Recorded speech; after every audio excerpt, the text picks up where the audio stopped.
Unsa ba ang mahitabo sa stock pagkahuman sa IPO? Human sa initial public offering or IPO, ang stock will now be publicly listed sa Philippine Stock Exchange. Mao ni siya ang secondary market, which is composed of those gusto mo palit o mamaligya og stocks. Katong mga namalit sa IPO, pwede na nila ibaligya ang ilang stocks sa gusto nila nga presyo.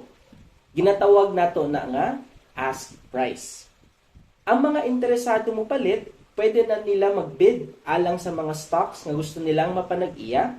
Ginatawag nato na nga bid price. As a licensed trading participant sa Philippine Stock Exchange, ang role sa First Metro Securities mao ang pagpadali sa pagpalit o pagbaligya sa stocks sa among mga kliyente. Gamit among online platform ug First Metro Set Go mobile app. If ganahan ka og tabang kung unsaon pag-open og account, comment open below.